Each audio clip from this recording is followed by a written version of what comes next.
Battle de ce soir, le grand débat ou la grande arnaque avec Jean-Baptiste Djebari.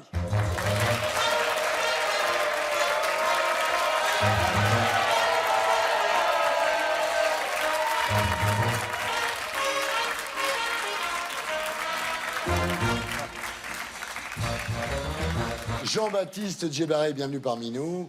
Vous êtes député La République En Marche, donc de la 2e circonscription de la Haute-Vienne. Mais d'abord, posons les enjeux de votre battle. Magnéto, Serge.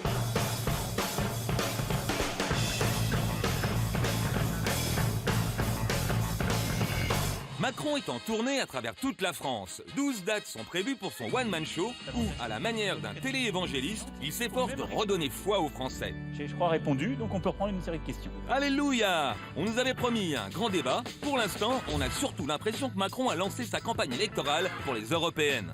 Faut bien admettre que Macron fait le show avec brio. Il a même eu droit à des standing ovations. Cela dit, faut préciser que les maires présents dans la salle avaient été choisis par la préfecture. Précaution supplémentaire, 12 compagnies de CRS ont été mobilisées et le préfet a interdit de manifester dans les 22 communes voisines. Qui veut pas nous voir, c'est un fait. Mais faire ça, c'est pas correct. Forcément, l'opposition s'inquiète. Tout ça est fait pour faire très peur aux gens et en même temps pour donner l'image de rencontres apaisées. D'autant que ce mois-ci, Macron a repris 4 points dans les sondages, un record depuis avril dernier. Pour Le Pen et Mélenchon, pas question de participer à un débat qui pourrait renforcer le président. À l'image de Fidel Castro, qui discourait pendant 7 heures d'affilée, M. Macron a fait son show. Malgré tout, à Souillac, le maire d'un petit village du Lot n'a pas mâché ses mots. Arrêtez de stigmatiser, d'opposer, de mépriser, parce que cela ne fait que générer de l'incompréhension et de la violence.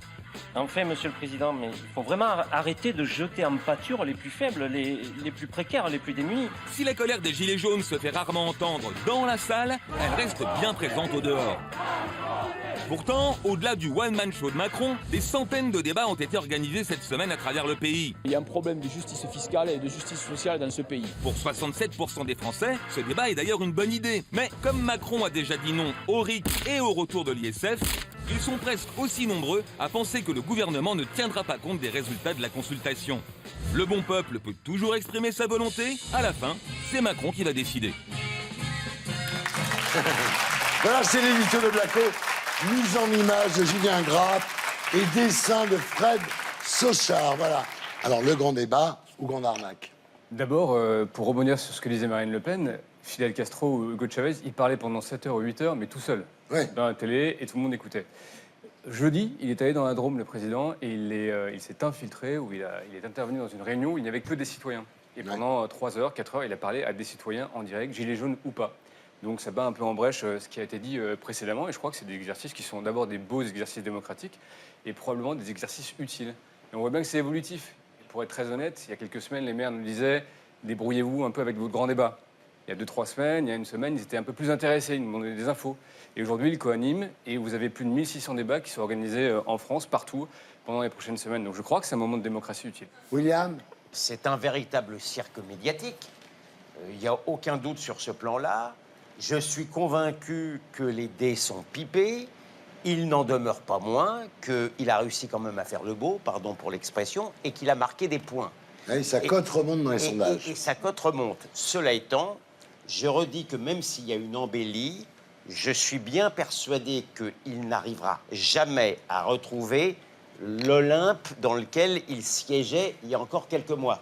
Il ne faut pas rêver, monsieur le député. Non, mais moi, je ne rêve pas. La société, elle est fracturée, vous l'avez dit. Et je crois que c'est effectivement, d'abord, ça vient de loin et ça perdurera probablement longtemps. Alors, le grand oral du président Macron, est-ce une mascarade?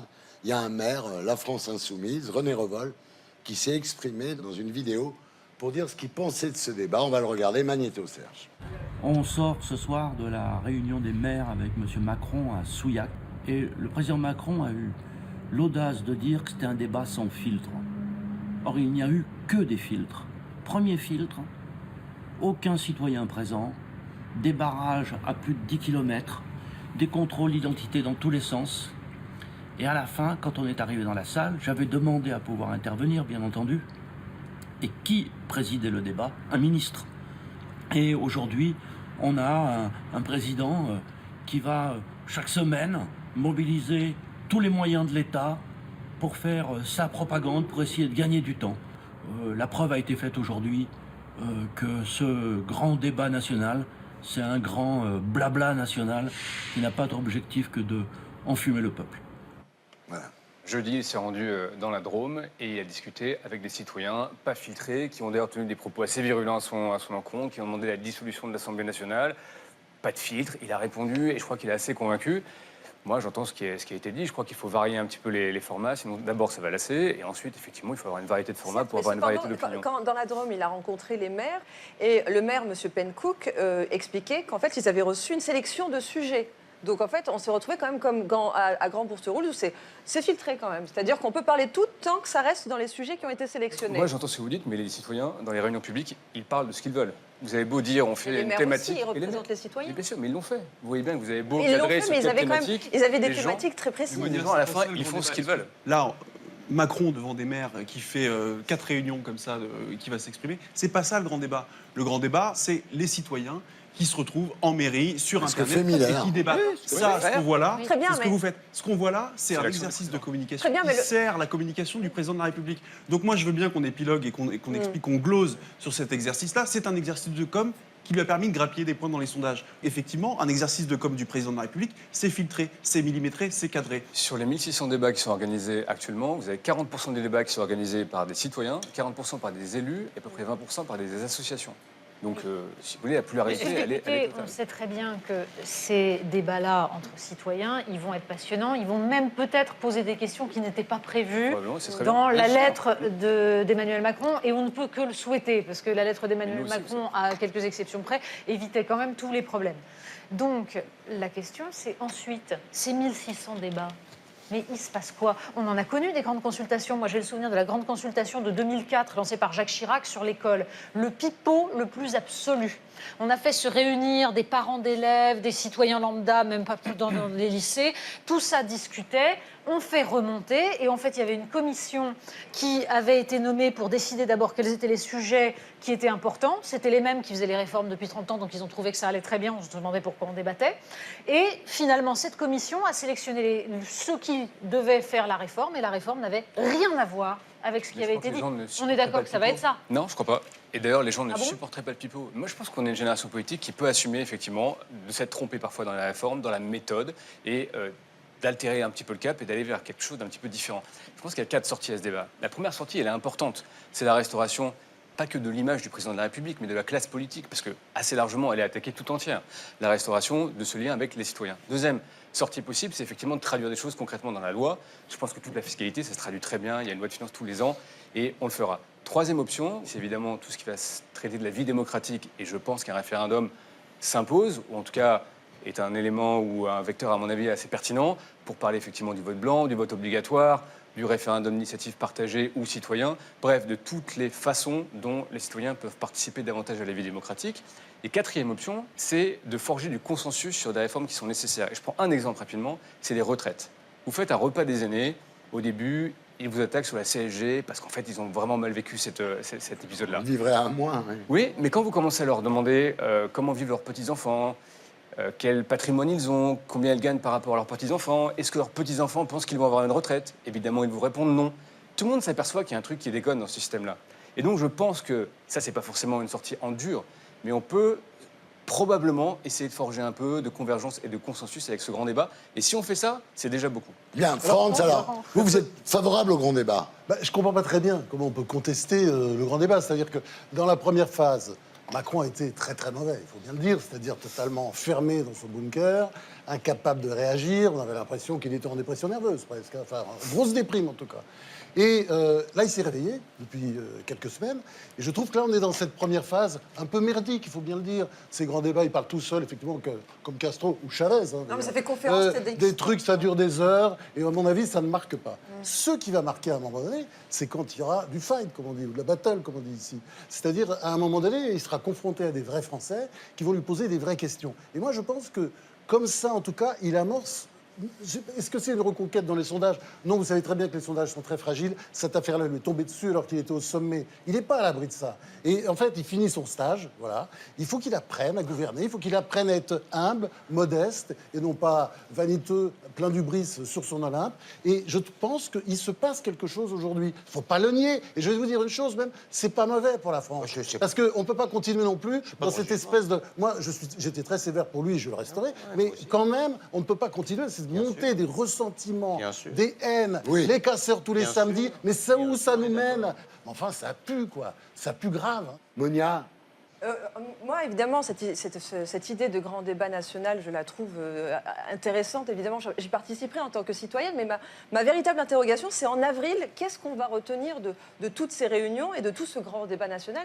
J'ai juste peur que ce grand débat devienne un espèce de grand défouloir de la colère, que ça devienne un espèce de TripAdvisor humain sur ce que les Français pensent de la politique, de Macron et du gouvernement, et que finalement, le gouvernement macronien y réponde comme font tous les grands groupes hôteliers sur TripAdvisor, quand on donne un mauvais commentaire sur la chambre en disant qu'elle est trop petite ou trop pourrie, ils vont nous dire « Merci, nous avons bien reçu votre commentaire, mais on ne changera rien, on ne changera pas de cap. » Mais moi, je crois qu'on n'a pas le droit de se planter. Et donc, sur la demande de justice fiscale, je pense qu'on pourra prendre des mesures assez fortes sur une meilleure répartition de la contribution. Il n'y a plus de pognon. C'est-à-dire qu'avant, on pouvait financer les inégalités dues à la mondialisation en augmentant les impôts, sauf que maintenant, il n'y a plus de blé. Il ne pourra pas payer. Qu'est-ce qui va se passer? Oui, mais c'est pour ça que je pense que sur des réformes qui consomment beaucoup d'argent comme les retraites, c'est pas un petit peu de réforme paramétrique qu'il faut faire, c'est refonder tout le système. Et là-dessus, il a raison de le faire. Donc si le grand débat, ça sert aussi à ça, je parlais tout à l'heure de forger le l'évasion fiscale, 80 milliards, et l'ISF, 6 milliards. Et la mais si vous voulez, on prend notre épuisette, épuisette et on va sur l'île déserte qui recèle les 80 milliards d'évasion fiscale parce que personne ne sait où c'est. Parce que c'est dans des schémas, dans des circuits financiers. Il y a aussi de la fraude à la TVA qui est faite tous les jours en France. Il n'y a pas cocaïnement. Hein. Oui, mais il y a aussi des braves gars. Aux États-Unis, il y a un mécanisme qui s'appelle le FATCA, Foreign Account Tax Compliance Act, qui impose à tous les Américains, où qu'ils soient sur Terre, d'être imposés. Et nous, les Français, on n'est pas capables de faire comme les Américains. Si, on devrait le faire. Alors, les questions interdites. Tout à l'heure, Gilles-William Gonadel nous disait, oui, mais d'accord, mais enfin, finalement, on ne parle pas de l'immigration comme un sujet important en France, personne ne peut le nier. Est-ce qu'on en parle? Ou est-ce qu'on n'en parle pas? C'est vrai que ce n'est pas un sujet majoritaire dans nos débats, mais les gens en parlent. Les gens parlent de l'intégration, les gens parlent effectivement, parfois sont inquiets, voient les flux migratoires arriver. Il y a beaucoup aussi d'hystérisation de tous ces sujets-là. Les gens parlent de la politique européenne qu'on peut mener pour la gestion des flux migratoires. Les gens parlent de tout ça, évidemment. On parle du coût de l'immigration?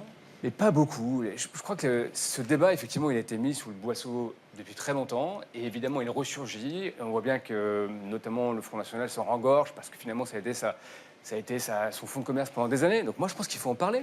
Mais il faut en parler de façon apaisée. Il faut dire qui on intègre, qui on accueille. Est-ce que les réfugiés, c'est inconditionnel ou pas? Oui.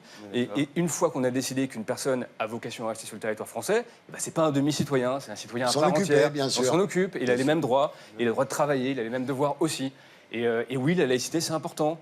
Donc, et ça, on peut le faire de façon apaisée. On n'est pas obligé de s'étriper et de penser qu'il y a un sujet qui s'appelle l'islam et qui va tous nous transformer en je ne sais quel support. Gérard, le mot de la fin.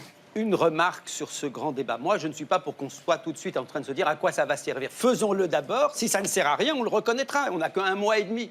Donc c'est aussi bien de le faire, d'y participer et de tirer des leçons de ça.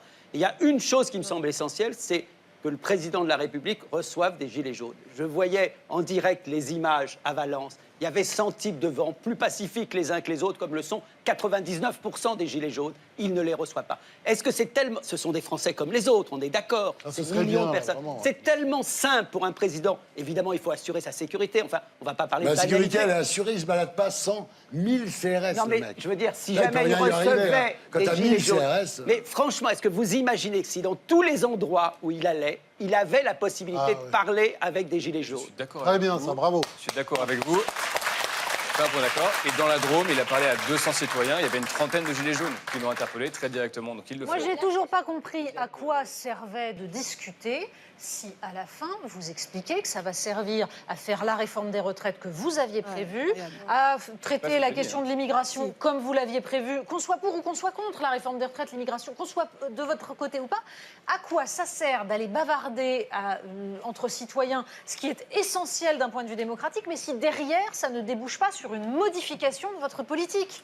Vous êtes pessimiste, Natacha Polony. Non, je ne suis pas pense que pessimiste. plein de belles choses peuvent émerger de ce débat. Je vous mets devant vos responsabilités. Ce qui peut émerger de ce débat, ce sont des décisions. Moi, je suis déçu parce que... Je suis déçu parce que Thierry m'avait dit que j'aurais le mot de la fin. Ah, pardon. Donc j'aimerais l'avoir. Et j'aimerais juste dire à monsieur le député que la démocratie représentative, c'est une forme de démocratie essentielle et je vote à chaque élection. Les manifestations de rue, c'est aussi une forme de démocratie. Les grèves, c'est aussi une forme de démocratie. Et donc, admettons l'idée que le référendum peut-être d'initiative populaire ou d'autres formes de démocratie sont possibles dans ce pays. Et peut-être que, ce faisant, vous comprendrez que la Ve République a fait son temps et qu'il faut peut-être imaginer une 6e République. Bien. Voilà, Jean-Baptiste Djebbari, merci. Merci d'avoir été avec nous. C'était la battle.